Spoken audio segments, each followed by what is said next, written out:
and go from there. So good morning, everyone. Thank you for joining us for 30 minutes today on creating full funnel freedom.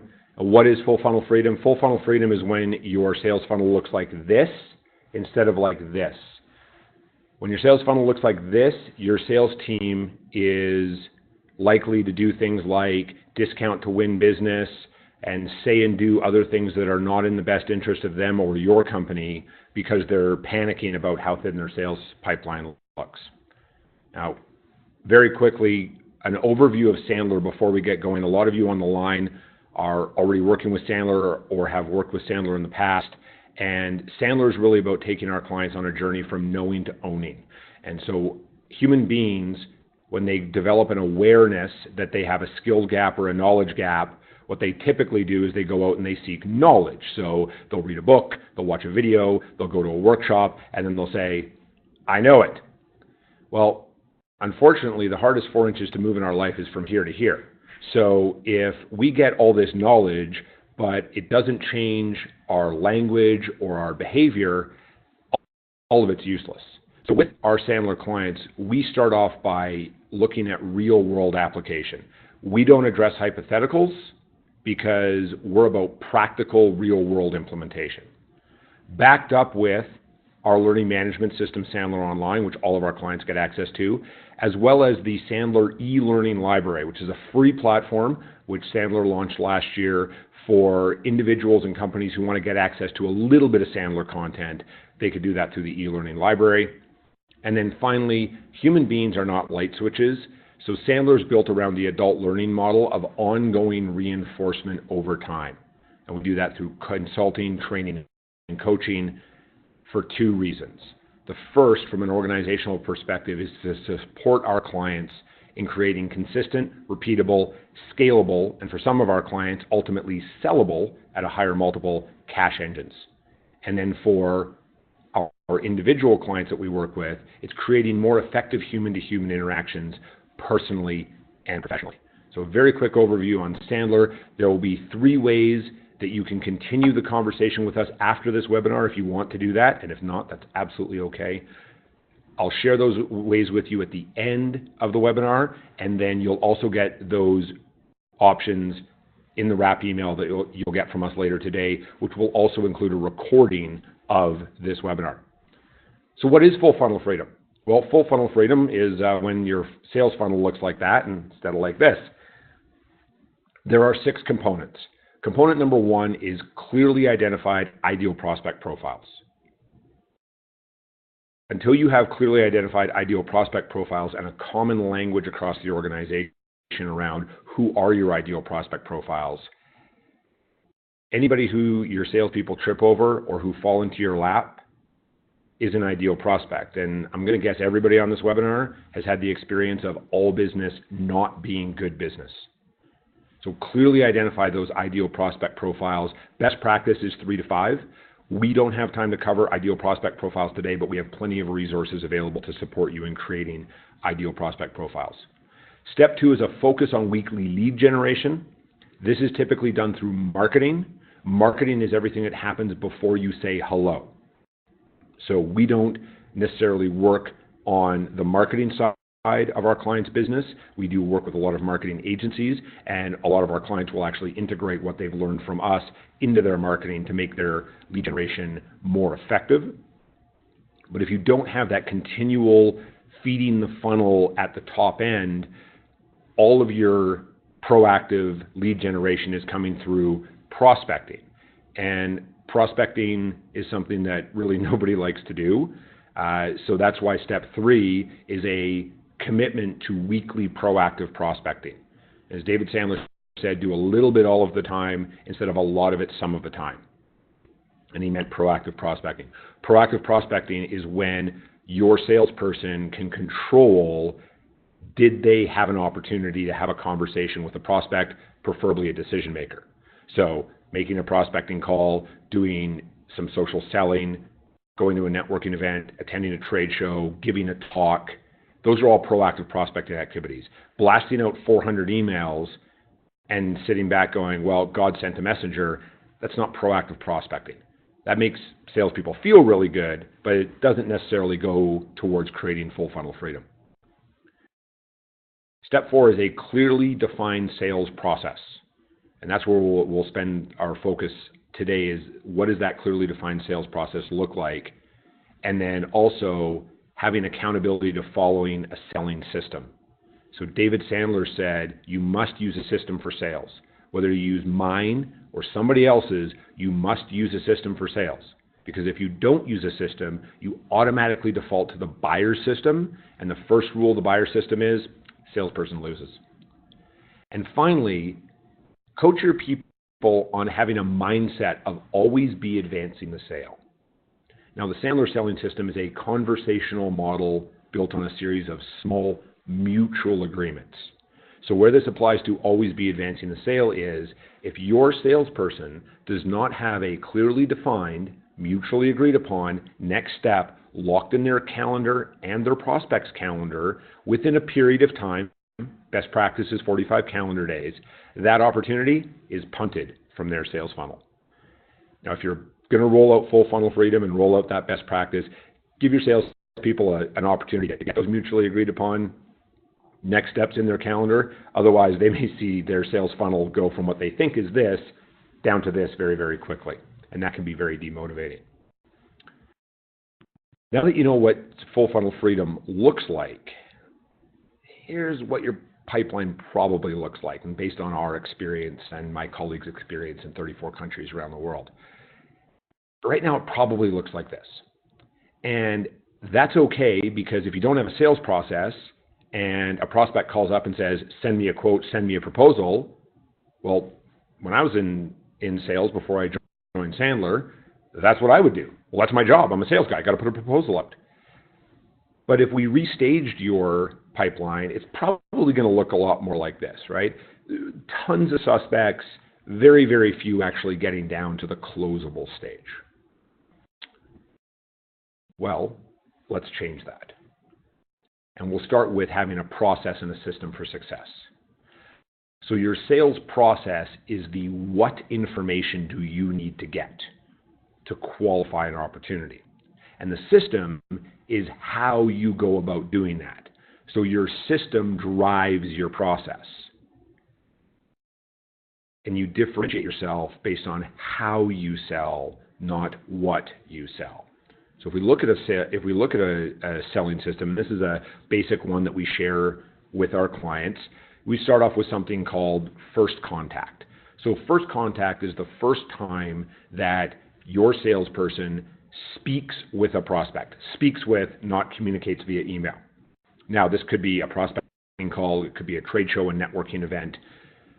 And at the first contact stage, there are some non-negotiable checkboxes that you want your salesperson to get answered prior to advancing them further down your funnel.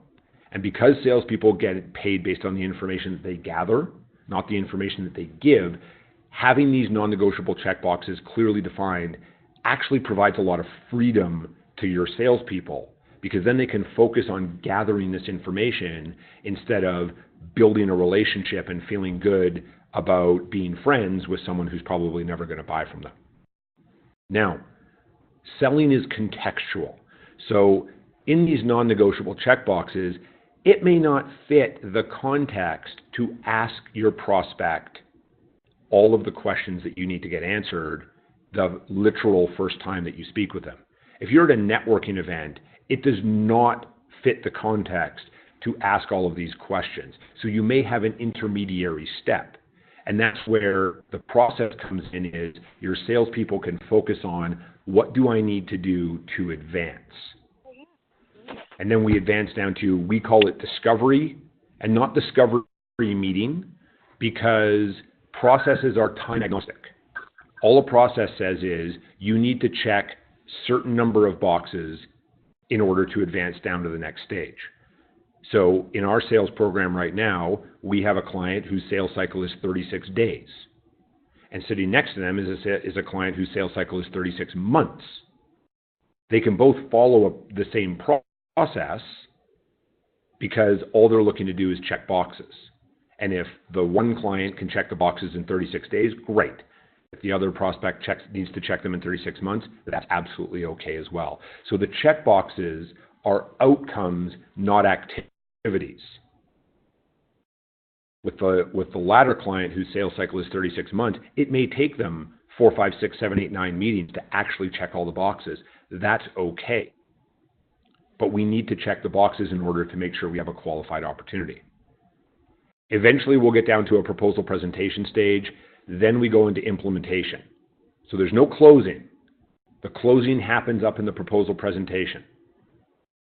And then we get into implementation and certain boxes to check. This is really critical because when I sold software as service, I screwed up a lot of relationships up front because I didn't have a process to follow. And I would say something like, looking forward to working with you. Someone from implementation will be in touch. And then 2 weeks later, my client's calling me saying, I haven't heard from anybody. And in some cases, the emails were in their spam. In some cases, unfortunately, my implementation team hadn't reached out. But that was my fault because what I could have done is a warm handoff and led that process. But I didn't have a process to follow, so I was a hunter. I closed it. I flipped it over. I'm moving on. And then the last stage is ongoing client care and creating that long-term mutually profitable relationship with your client. And actually, there's a whole other funnel. So your ultimate sales process ends up looking like an hourglass. And we're not going to touch on this bottom half of that hourglass today, but those are things like land and expand, upsell, cross-sell, introductions, case studies, testimonials. And I know upsell is a dirty word in some businesses, but we're talking about selling more stuff to the same people who already love you. So that's what I'm going to call an upsell. Coach your salespeople. The first half of this process is about your prospect. It's about gathering that information in a conversational way, right? This is not going out and saying, I have a list of questions I must answer. This is got to be conversational. It's got to be relational. You've got to build trust and credibility through how you sell, not what you sell. And of course, the bottom end of the process is really about the salesperson, client service, operations, delivery, implementing what their prospect thought they would buy to solve their pains or realize their opportunities. So again, the process is the what, and the boxes you see there are outcomes, not activities. It may take you multiple activities to realize an outcome. The system is the how. And this is the Sandler 7-step selling system. Again, you must use a system, whether you use Sandler, whether you use something else, you got to use something. Because if you don't have a system, the process actually has no connection. It doesn't know how you go get that information. And so if you don't have a selling system, what happens as a sales leader is you're sitting in your chair with one of those UN-style translation earbuds in, because every one of your salespeople is coming in following a different system to get the information, and you've got to translate what does that person mean. Well, as leaders, you're only valuable as your time. So if you have a common language around what you need to do and how you need to get there, then you can have much more effective coaching conversations because you're all speaking the same language. As I mentioned before, the system drives the process. Let's talk about a big scary word, accountability. Topic of my first book. And this slide will all be about individual accountability, one-on-one weekly check-in, check-outs, 20 minutes or less per rep. And as a leader, because you're only valuable as your time, when you give your time one-on-one to your salespeople, that's a really big motivator. We call it a stroke. It's a psychological unit of recognition. So invest your time in these check-in, check-outs, and you'll find that your team is more motivated. You'll also find that both of you are on the same page and you don't need to micromanage or feel like you're micromanaging. So on Monday, there are 3 key questions, and this meeting is 5 minutes or less. It's chapter headings only. It's not check the box. So if you start to feel like you're kind of going through the motions, step back, reset. This is the critical kickoff to a successful week of creating full funnel freedom. Question number 1, how much of what proactive prospecting activities will you do this week? So I might say, well, I'm going to do 50 prospecting calls and ask for 10 introductions, and I've got some meetings on my calendar. This is the second question. I'm going to go to 2 networking events. Great. Question number 2 is, how many discovery meetings are you in your calendar this week? Discovery meetings are the first time that your salesperson has a longer qualification question with your prospect. So that could be in person, it could be via video conference, or it could be over the telephone, especially if you've got an inside sales team who's supporting you with qualifying. And when you're rolling out full funnel freedom, better than 0 is okay for a little while in terms of the answer to this question, right? 1 is okay. When I was in corporate Canada, my key performance indicator, KPI, was 6 discovery meetings a week.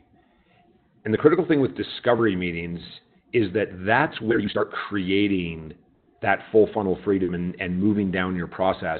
We've had some clients who, when we started working with them, they were tracking follow-up meetings. And what we discovered is their sales team had a calendar full of follow-up meetings that were really polite, casual, almost networking conversations that weren't necessarily advancing the business or advancing that opportunity.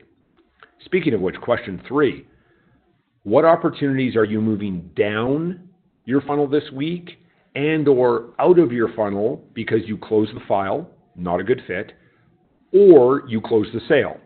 Hallelujah, that's what we want to do in sales. And again, chapter headings only.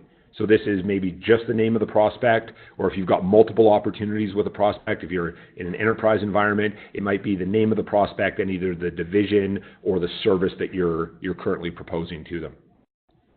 So that's Monday, 5 minutes or less. Friday, 15 minutes or less, bit of an expanded meeting, and we're going to run this through something we call Recon. So Recon starts off with a review of your week using the data from Monday. So in both of these meetings, be making notes. These are not coaching sessions. Don't make the mistake of turning this into a coaching session or, at worst, a telling session. Well, what you should do is, no. These are data gathering sessions. So be making notes. So review your week using data from Monday. Hamish, on Monday, you said you were going to make 50 prospecting calls. You were going to ask for 10 introductions. You had 3 discovery meetings on your calendar, and you were going to 2 networking events. How'd you do?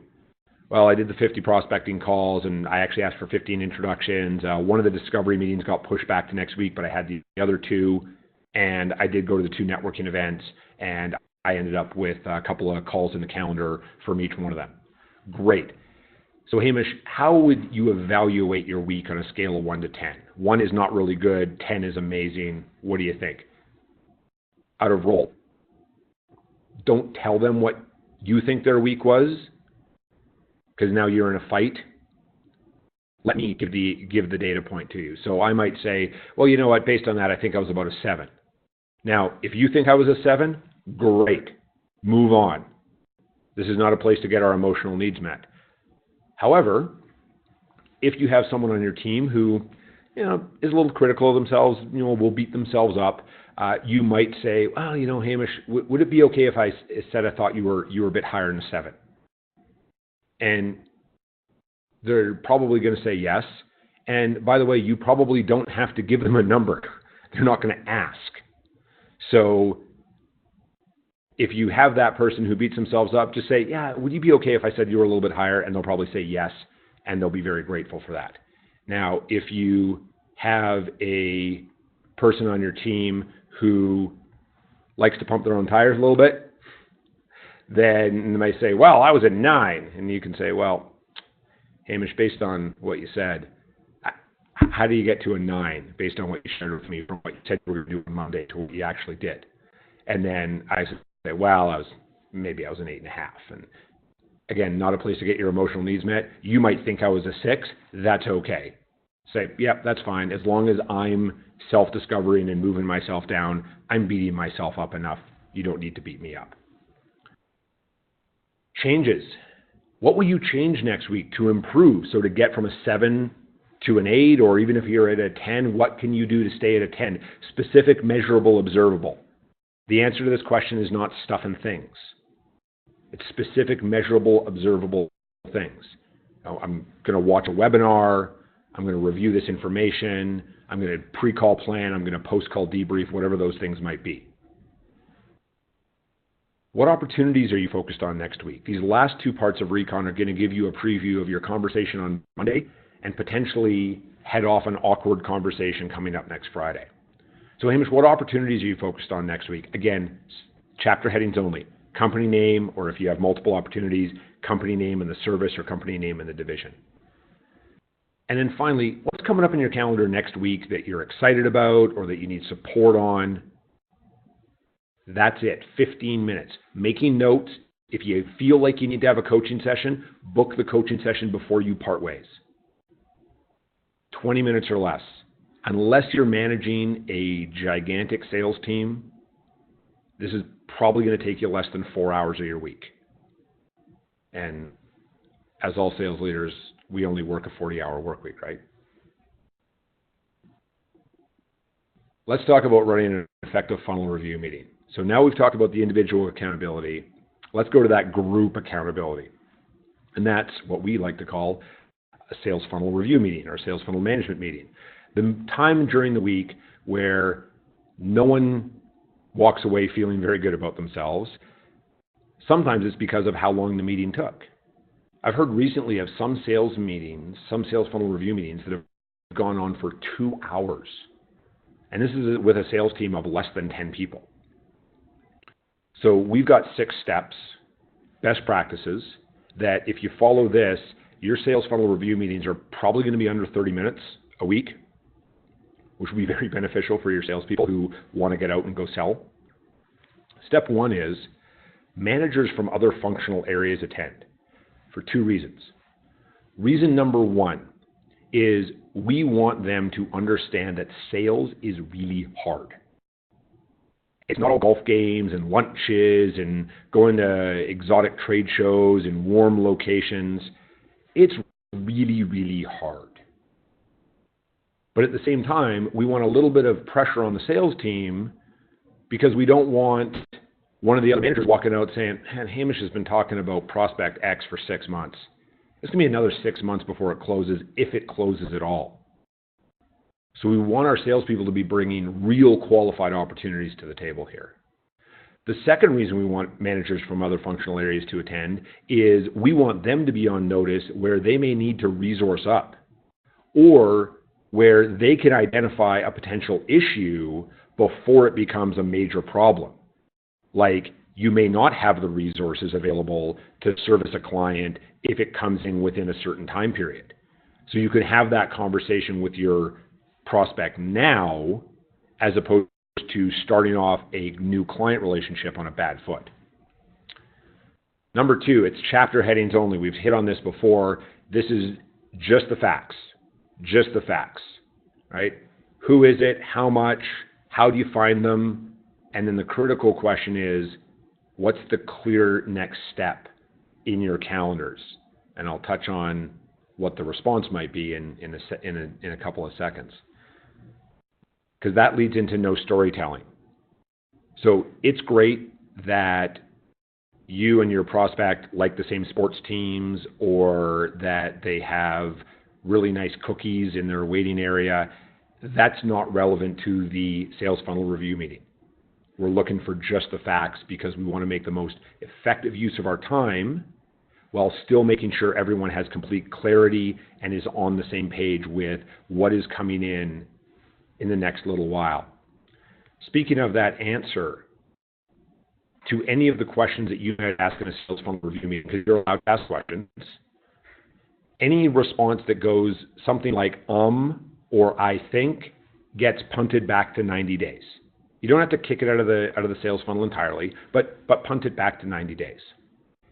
And in your sales funnel review meeting, only deals that are closing within 30, 60, or 90 days make it into the sales funnel review meeting.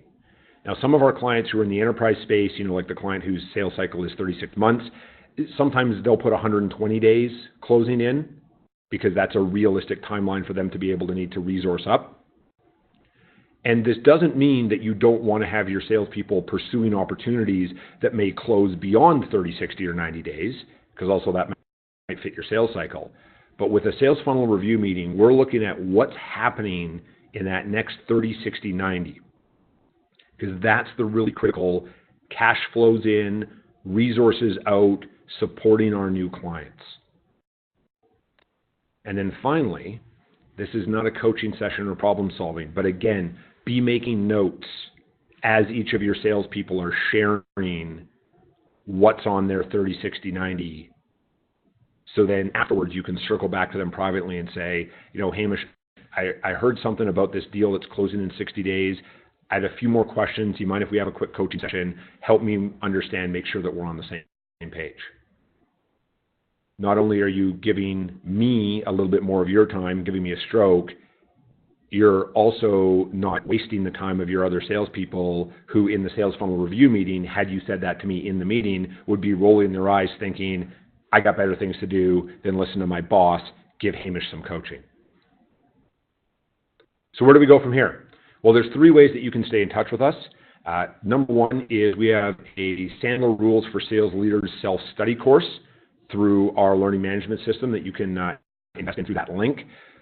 You can come join us in Orlando for the Sandler Sales and Leadership Summit. Orlando's very much warmer than Calgary is, even in March. I'm speaking again with my colleague Haley Aru from Boston. We're speaking on accountability, and HubSpot recently named the summit one of the top 5 conferences to attend in 2019. Or finally, if you want to start a discovery process so we can mutually uncover if we are the right fit to support you and your team in creating full funnel freedom, go to hamish.sandler.com/howtosandler. There's a link there where you can book a discovery call with me. And then you can also see our process for supporting our clients, which starts with discovery and goes all the way down through development. Once again, thank you for investing your time with us this morning. Have a fantastic rest of your Friday and a wonderful family day-long weekend. Until we chat with you again, go create full funnel freedom. Take care.